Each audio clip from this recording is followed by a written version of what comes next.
आवश्यक सोचना। इस वीडियो को देखने से पहले यदि आपके पास समय है तो इस वीडियो को संपूर्ण मन से और अपना दिमाग स्थिर करके देखना।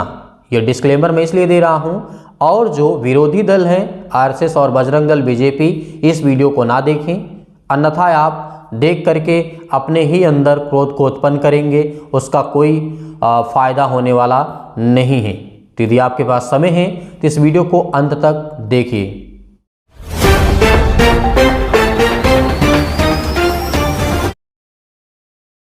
वेलकम टू जी तक में आप सभी का बहुत बहुत स्वागत करता हूं। मैं मनचंद भारती आज बात करने वाला हूं, फिर से लेकर के आया हूं, जो कि ये तीसरा भाग है मेरे प्रियो मनु स्मृति के ऊपर। आज एक विशेष मुद्दे पर मैं चर्चा करने वाला हूं।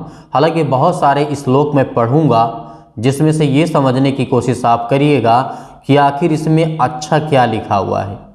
एक इंसान के नाते, इंसानियत के नाते आखिर क्या लिखा हुआ है मनुस्मृति में।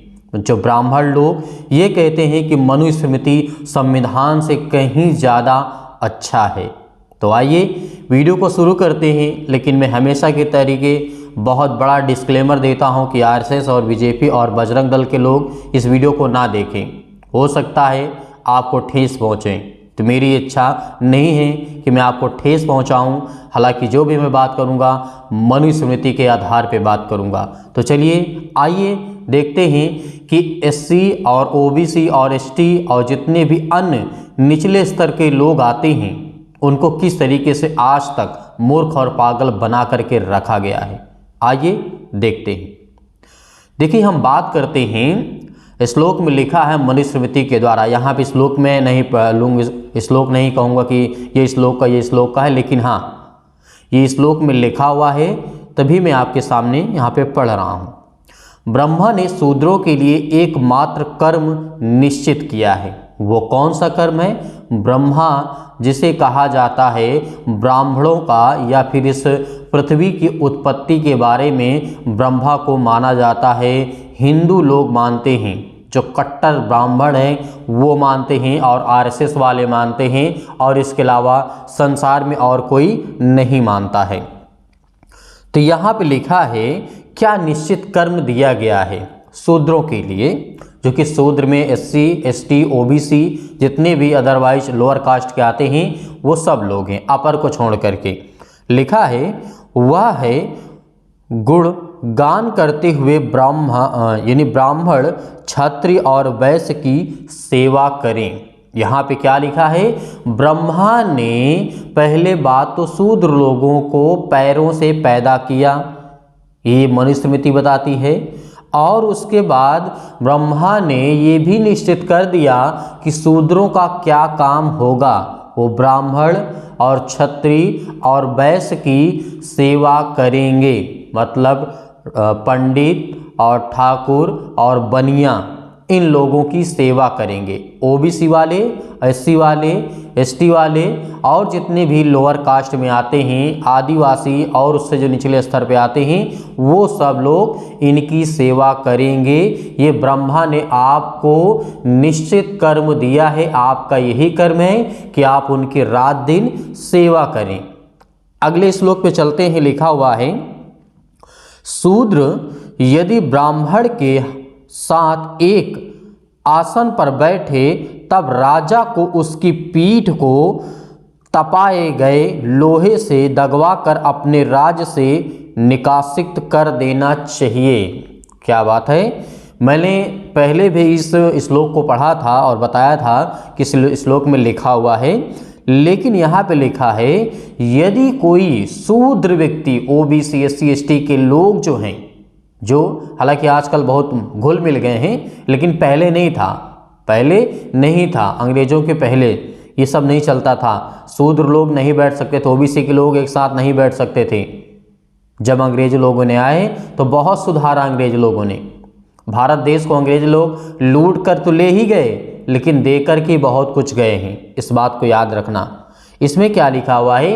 यदि कोई शूद्र व्यक्ति ब्राह्मण के आसन के द्वारा, जैसे ब्राह्मण बैठता है चारपाई पे या फिर टेबल पे या कुर्सी पे, यदि आप बैठ जाएं, आप इस बात को कल्पना करना बहुत जरूरी है क्योंकि आप किसी भी ओबीसी हो, एससी एसटी ओबी हो, कोई भी हो, तो आप ये सोचना कि कभी आपके पूर्वजों को आपने सुना होगा, एक ब्राह्मण जैसे आ जाता है आपके यहाँ तो आप उसको तुरंत चारपाई खाली करके दे देते, आप ज़मीन में बैठ जाते हैं। और ये सच्चाई है, आप लोगों में से बहुत लोगों ने ऐसा देखा भी होगा। आज की 21वीं सदी की मैं बात करता हूँ, आज भी ऐसा मैंने देखा है और सुना भी है। तो इसलिए इस श्लोक में लिखा हुआ है कि यदि कोई शूद्र ब्राह्मण के आसन जैसे बैठे तो राजा को क्या करना चाहिए, एक तपती हुई लोहे के राड को लेकर के उसे मतलब दाग देना चाहिए उसके शरीर में कि वो बैठ ना पाए, उसके पाँव में। ये उस समय के हालात थे और ये बताती है मनुस्मृति मेरे प्रियो। आगे बात करते हैं। आगे में लिखा हुआ है, राजा बड़ी बड़ी दक्षिणाओं वाले अनेक यज्ञ करे। इस बात को याद रखना, वो चारों तरफ मतलब उत्तर दक्षिण पूरब पश्चिम, नॉर्थ साउथ ईस्ट वेस्ट, यदि वो चारों कोण यज्ञ करे और धर्म के लिए ब्राह्मणों को स्त्री गृह शय्या वाहन आदि भोग साधक पदार्थ तथा धन दे। यहाँ पे इसका मतलब है कि मैं हमेशा कहता हूँ कि संस्कृत में लिखा हुआ है, इसे हिंदी में अनुवाद करने के लिए थोड़ा समय लग जाता है। इसीलिए इसमें क्या लिखा हुआ है, राजा जो होता है, ब्राह्मण जो होता है, वो आकर के आप कथा वथा सुनते होंगे ना कि नया घर बनवाते हैं तो क्या करते हैं, ब्राह्मण को बुला लेते हैं। अरे मूर्खों, पैसा आपने लगाया, ज़मीन आपने खरीदी, घर आपने बनाया, मेहनत आपने किया, अब ब्राह्मण को बुला करके आप पूजा करवा के उससे एक लात मरवा करके आप ये सोचते हैं कि अच्छा होगा। मेहनत करने वाले आप हैं। खुद सोचिए, कल्पना करके सोचिए अपने जीवन में, अपनी थिंकिंग, अपनी सोच। जो पढ़े लिखे हैं मैं उनको बात कर रहा हूँ, जो नहीं पढ़े हैं वो तो मुझे पता है कि उनको दबाया गया है, उनको शिक्षा से दूर रखा गया है। लेकिन आज की जनरेशन तो पढ़ी लिखी हुई है। आज आप तो समझदार हैं, इस बात को समझने की कोशिश करें। जैसे कि आज भी बहुत सारी जगह कथा सुनाने जाते हैं ब्राह्मण, मतलब चारों एरिया, मतलब चारों ईस्ट वेस्ट नॉर्थ साउथ, ये जो हैं जो दिशाएं पड़ती हैं, वो चारों दिशा में यज्ञ कर सकता है, कथा सुना सकता है। लेकिन स्त्री या उसका मालिक, उसके घर का मालिक उसे दान दे। क्या दे? धन दे। ये इसमें लिखा हुआ है और आज भी ये चलता है। ये मनुस्मृति में लिखा हुआ है। अगले श्लोक में लिखा है, जानबूझकर क्रोध से यदि शूद्र वर्ण के लोग, ओबीसी एससी एसटी के लोग, क्या लिखा हुआ, ध्यान सुनिएगा, जानबूझकर क्रोध से यदि शूद्र ब्राह्मण को एक तिनके से भी मारता है, वह 21 जन्मों तक कुत्ते बिल्ली आदि सांप श्रेणियों में जन्म लेता है। क्या डरावनी बात कही है, क्या गजब बात कही है। खुद नालायकों को ये नहीं पता कि इस जन्म में तो हम जीवित हैं, इंसान का दोबारा जन्म होता है या फिर नहीं होता है। अब जा करके उन्हीं से पूछना, ब्राह्मण से पूछना। इसमें लिखा हुआ है श्लोक में, 21 जन्मों तक आप कुत्ते बनेंगे, बिल्ली बनेंगे। क्या बनेंगे? कुत्ते बनेंगे, बिल्ली बनेंगे, यदि ब्राह्मण को आप गाली दें या उन्हें नुकसान कुछ पहुंचाएं या उनसे ऊंची जबान में बात कर लें या उनके तरफ नज़र उठा करके बात कर लें, तो आप 21 जन्मों तक, कितने? 21 ईयर्स तक आपके खानदान में जो भी जन्म लेगा वह कुत्ती बिल्ली, मतलब जो भी जन्म लेगा, जैसे आप मर गए फिर उसके बाद जन्म लिए, फिर उसके बाद जन्म लिए, तो आप कुत्ते बिल्ली ही बनते रहेंगे। इसमें ये लिखा हुआ है। तो ये मानसिकता दोहराती है, ये मानसिकता हमें दिखाती है कि इसमें मनुस्मृति में क्या लिखा हुआ है। अब आगे बात कर लेते हैं। अगले श्लोक में लिखा हुआ है, ये बहुत इंपॉर्टेंट ज़रूरी है मेरे प्रियो, क्योंकि मैं हमेशा कहता हूँ कि सत्य की हमेशा जीत होती है। बुराइयाँ कुछ समय के लिए, कुछ सालों के लिए, कुछ बहुत ज़्यादा सालों के लिए हो सकती है, लेकिन हमेशा के लिए बुराइयों को नहीं दबाया जा सकता है। जैसे लिखा हुआ है, ब्रह्मा के मुख से उत्पन्न होने से और वेद के साधारण करने से धर्म अनुसार ब्राह्मण की ही संपूर्ण सृष्टि का स्वामी है। यहाँ पे क्या लिखा है, ब्रह्मा ने अपने मुख से उत्पन्न करके कहा कि तुम इस संपूर्ण सृष्टि के मालिक हो, स्वामी हो, और तो सब क्या है आप समझ रहे हैं। तो आगे श्लोक में लिखा है, शूद्र लोग बस्ती के बीच में मकान नहीं बना सकते हैं। ये मैंने आज टाइटल भी रखा कि जो शूद्र लोग हैं, ओबीसी एससी एसटी के लोग हैं, वो मकान नहीं बना सकते हैं बीच बस्ती में या फिर बीच गांव में आप अपना मकान नहीं बना सकते हैं यदि आप शूद्र हैं तब। ओबीसी हैं, एससी हैं, एसटी हैं, अहिर चमार पासी गड़रिया जितने भी अदरवाइज हैं, पटेल कुंबी जो भी आते हैं, मुराई वगैरह, सब ये क्या कर सकते हैं, ये ब्राह्मण के अनुसार, मनुस्मृति के अनुसार आप बीच बस्ती में या फिर बीच गांव में अपना घर नहीं बना सकते हैं। इसका रीज़न आज भी आपको देखने को मिलता होगा। आप अपने गांव में देखिए, एससी के लोग, एसटी के लोग, ओबीसी के लोगों को आप यही देखेंगे कि कहीं वो उस कोने में है, कहीं उस कोने में है, कहीं उस कोने में है, कहीं इस कोने में है। आपको ऐसे ही मिलेंगे घर। पूरे भारत की मैं बात करता हूँ, जा कर के देख लेना। आज इस बात को मंथन करना, आज इस बात को सोचना, क्या ये सही है या फिर गलत है। आगे श्लोक पे चलते हैं, मैं बहुत ज़्यादा फ्लो में आ जाता हूँ तो छोड़िए।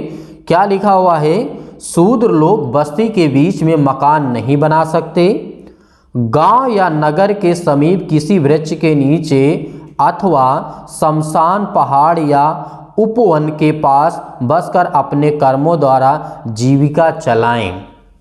क्या बात कही है। यहाँ पे लिखा हुआ है कि पहले बात तो आपको गांव में नहीं रह सकते, उसके बाद गांव या नगर के समीप किसी वृक्ष के नीचे अथवा शमशान हो, पहाड़ हो, मतलब ऐसा एरिया हो कि जहाँ पर वो लोग ना जाते हों, उनका कोई काम ना हो और आप उनकी रक्षा भी करते रहें। इनका उद्देश्य इस मनुस्मृति में लिखने का सिर्फ इतना ही था कि मनुस्मृति में ये लिखा गया है कि आप जहाँ पे ब्राह्मण लोग रहते हैं, क्षत्रिय लोग रहते हैं, वैश्य लोग रहते हैं, उसके पास आप घर नहीं बना सकते हैं। आप उसके गांव वो बीच में रहेगा, आप चारों कोण से उनको छाप करके रहेंगे। जो भी मुसीबत आएगी पहले आप झेलिए, उसके बाद हमारी आप तो रक्षा करेंगे ही। इसमें ये दर्शाया गया है।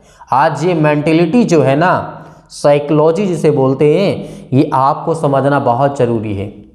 मैं तो समझाता हूँ, हमेशा समझाता हूँ, समझाता रहूँगा कि ब्राह्मण लोगों ने आपके ऊपर कितना अत्याचार किया। ओबीसी जितने आते हैं कैटेगरी में ना, सुन लो, ये आपके तो क्या, ये अपने बाप के भी सगे नहीं हैं।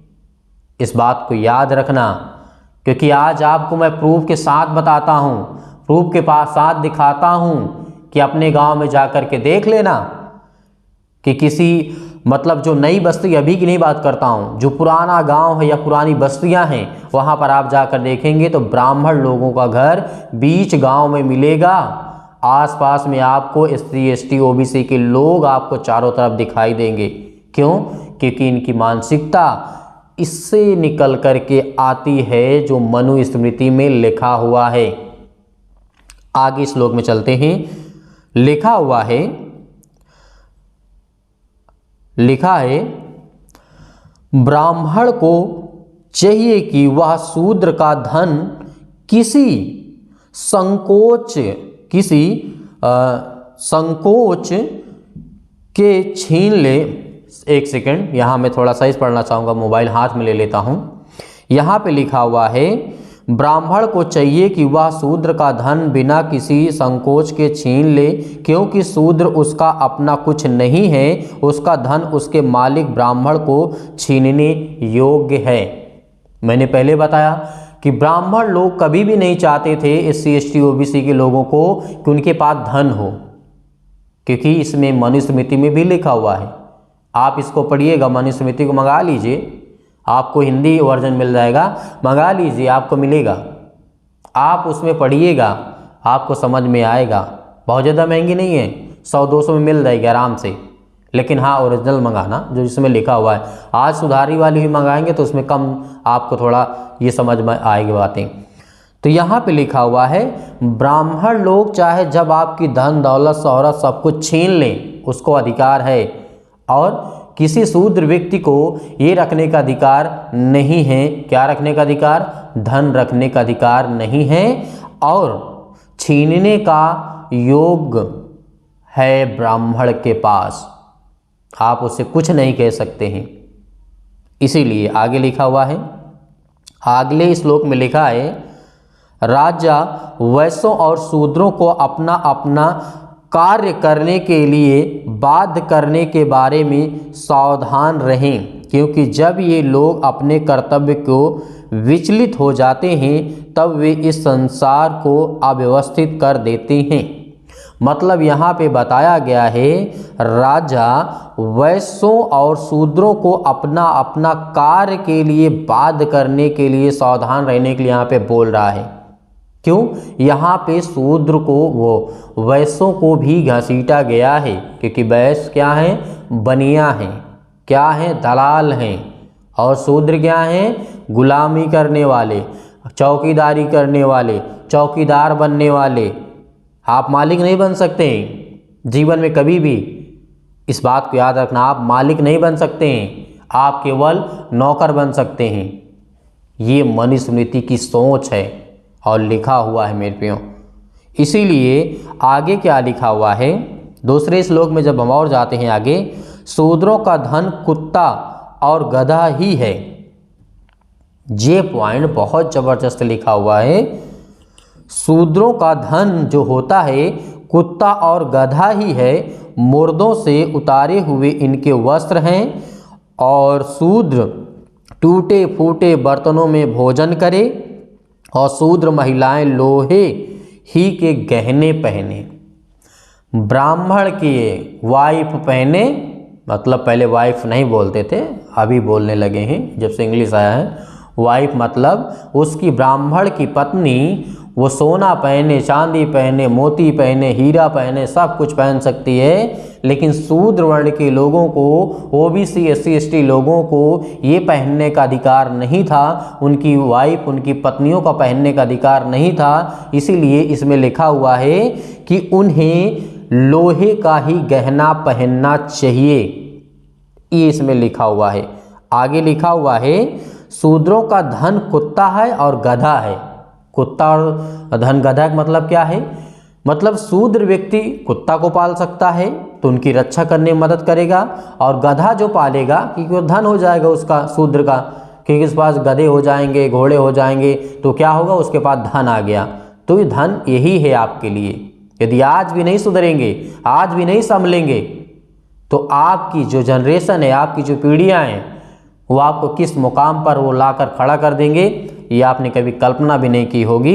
इसीलिए मुर्दों के उतारे हुए, यहाँ पे याद रखिए, जो कफन होता है ना, वो आपके लिए कपड़े को दर्शाया गया है। वो आपको कपड़े देने के लिए यहाँ पे दिया गया है। क्या देख रहे हैं? मेरे तरफ देख रहे हैं? मेरे तरफ देखने से कुछ नहीं होगा, आपको अपने तरफ देखने की ज़रूरत है। मैं तो जैसा हूँ वैसा हूँ, आज बोल रहा हूँ, कल भी बोलूँगा। लेकिन क्या आप सुनने के लिए तैयार हैं? क्या आप जानने के लिए तैयार हैं? बिल्कुल भी नहीं। इसीलिए शूद्रों का धन क्या होता है? कुत्ता और गधा होता है, और मुर्दों के उतारे हुए वस्त्र होते हैं, और टूटे फूटे हुए बर्तन में भोजन कर सकता है। ये है मनुस्मृति की सच्चाई, हकीकत। इसीलिए आज तक इसे दबा करके रखा गया है। और ब्राह्मण लोग और क्षत्रिय लोग कभी भी आपके सामने, आप उनसे कभी कहिएगा, आपके एरिया में आसपास में ब्राह्मण हो, तो जब भी कथा वथा सुनाने आए तो कहिएगा, महाराज जी हमें थोड़ा सा वो मनुस्मृति थोड़ा पढ़ के सुनाइए ना, उसमें क्या लिखा हुआ है। तो आपको डांट के भगा देगा, कहेंगे आप नीच हैं, आप शूद्र हैं, आप उसके बारे में बोल कैसे सकते हैं। आपको ये जवाब देगा। एक बार ट्राई करिएगा, अगर आपके पास ताकत है, हिम्मत है, तो ट्राई करके देखिएगा, वो आपको यही जवाब देगा, आपको भगा देगा वहाँ से। लेकिन आप ताकतवर होंगे तो आपसे थोड़ा दब जाएगा, लेकिन कहेगा उसमें कुछ है नहीं वैसे, हमारा जो काम उसे करने दीजिए, बातों में से टाल देगा, लेकिन वो कभी भी आपको मनुस्मृति के बारे में नहीं बताएगा। इस बात को याद रखना। मेरे साथ कई सी घटनाएं घटी, मैंने जब ब्राह्मण कहीं अदरवाइज जगह मिल जाता है, हालांकि मेरे गांव में नहीं है, मिल जाता है तो उससे मैं कभी कभी पूछता हूँ कि ये बताइए महाराज उसमें मनुस्मृति में क्या लिखा है ये श्लोक में, तो मेरी तरफ मुंह देखने लगता है। तो मैंने कहा मैंने कुछ गलत पूछ लिया क्या? कहे नहीं, उसके बारे में हम बाद में बात करेंगे, बाद में मुलाकात करेंगे। अब बाद में क्या मुलाकात करेंगे, खुद ही बचकर भाग रहा है। तो आगे क्या लिखा हुआ है, ये बहुत इंपॉर्टेंट पॉइंट है, याद रखिएगा। ये मत सोचिएगा मैं वीडियो बहुत लंबी बना रहा हूँ तो फिर इसका मतलब आपकी मानसिकता भी खराब है। यदि इतनी सच्ची बातें और ये सत्य को आप नहीं जान सकते, अपने अधिकार को नहीं जान सकते, आप अपने परिवार के, अपने घर, अपने पूर्वजों के बारे में नहीं जान सकते, तो आप इस पृथ्वी पर करने क्या आए हैं? बस खाना पीना ऐश करना, उड़ाना, बस यही। जो अत्याचार उन लोगों ने, ब्राह्मण लोगों ने किया है, वो अत्याचार अब अपने बच्चों को मत सहने देना। याद रखना मेरी बातों को। अगले श्लोक पे चलते हैं, बहुत ज़्यादा बातें हो जाती हैं बीच बीच में। आगे लिखा हुआ है, यदि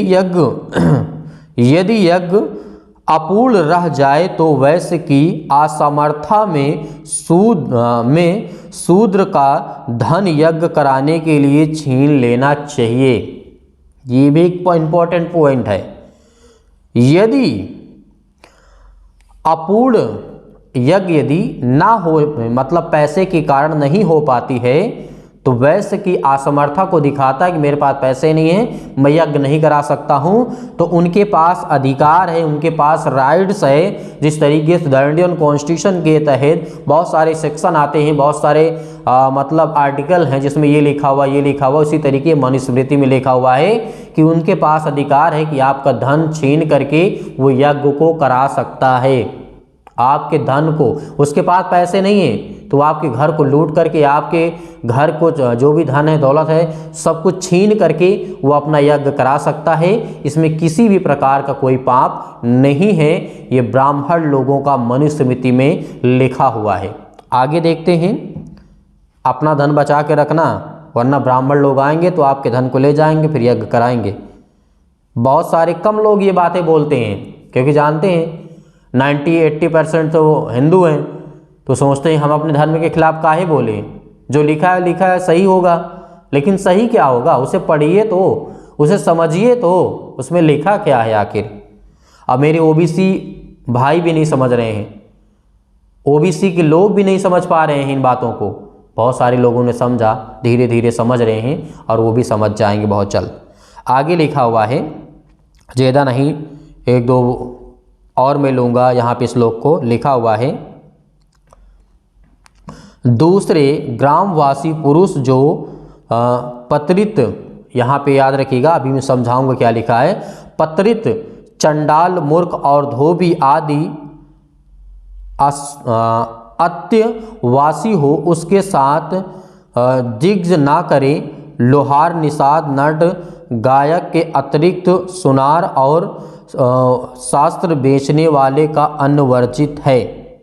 यहाँ पे इसका मतलब है कि जो अदरवाइज जो व्यक्ति है यहाँ पर वस्त्र नहीं बेच सकता है। क्या कर सकता है? जो ये लोग हैं ये कपड़े धो सकते हैं, आपके धोबी, और जो अहिर हैं आपके घर में काम कर सकते हैं। आपके घर में ओबीसी के लोग मतलब पटेल हैं तो वो आपके घर में जाकर नौकरी कर सकते हैं, जॉब कर सकते हैं। लेकिन यहाँ पे एक बात और याद रखना, एक टचेबल, एक नॉन टचेबल। जो टचेबल है उसे क्या बोलते हैं? क्या बोलते हैं? ओबीसी। एससी क्या है? एसटी क्या है? अदरवाइज जितने भी लोअर कास्ट में आते हैं वो नॉन टचेबल हैं, उसे ब्राह्मण लोग टच नहीं कर सकते हैं। तो इसका मतलब एससी एसटी लोगों के पास बहुत पावर है, इस बात को समझिएगा। आगे लिखा हुआ है, शूद्रों के, अगले श्लोक में लिखा है, शूद्रों के साथ ब्राह्मण को वेद अध्ययन के समय कोई संबंध नहीं रखना चाहिए, चाहे उस पर विपत्ति ही क्यों ना आ जाए।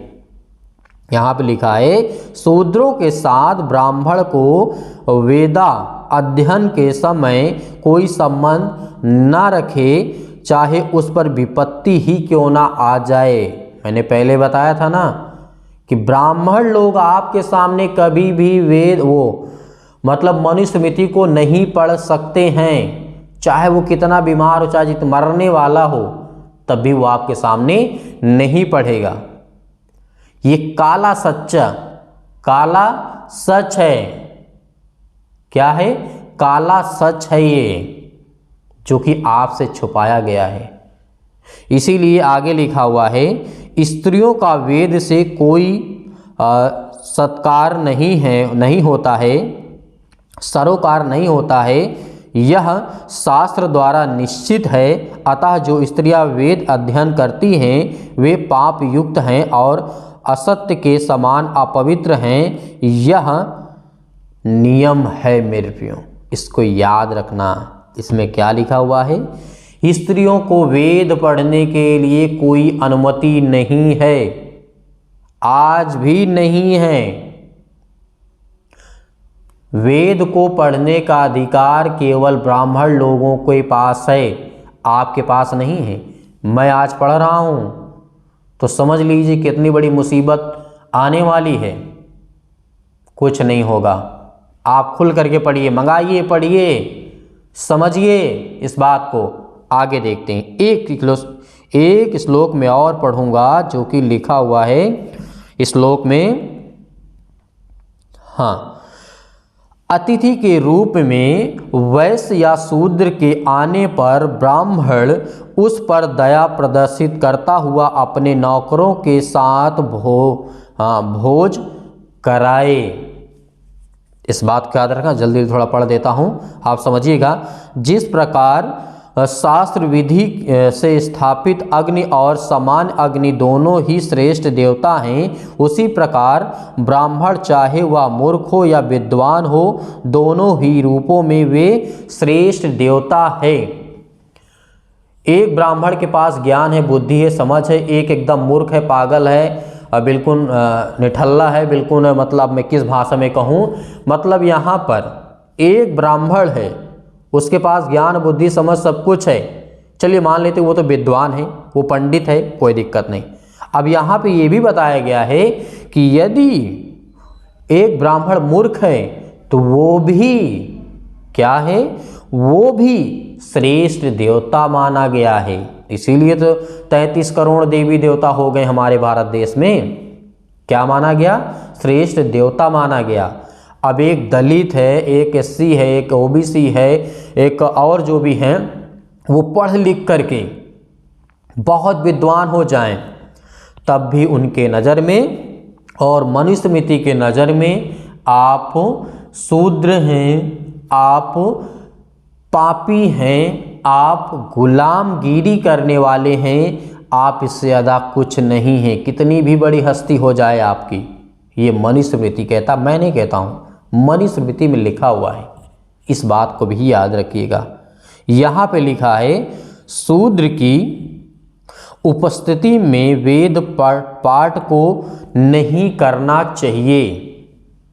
यदि कोई शूद्र व्यक्ति है, OBC का बैठा है, SC बैठा हुआ है, ST का बैठा हुआ है, आदिवासी लोग बैठे हुए हैं और जनजातियाँ जो हैं वो सब बैठी हुई हैं, तो आप उसके सामने मनुस्मृति को नहीं खोल सकते हैं और ना ही वेद को आप उनके सामने खोल सकते हैं।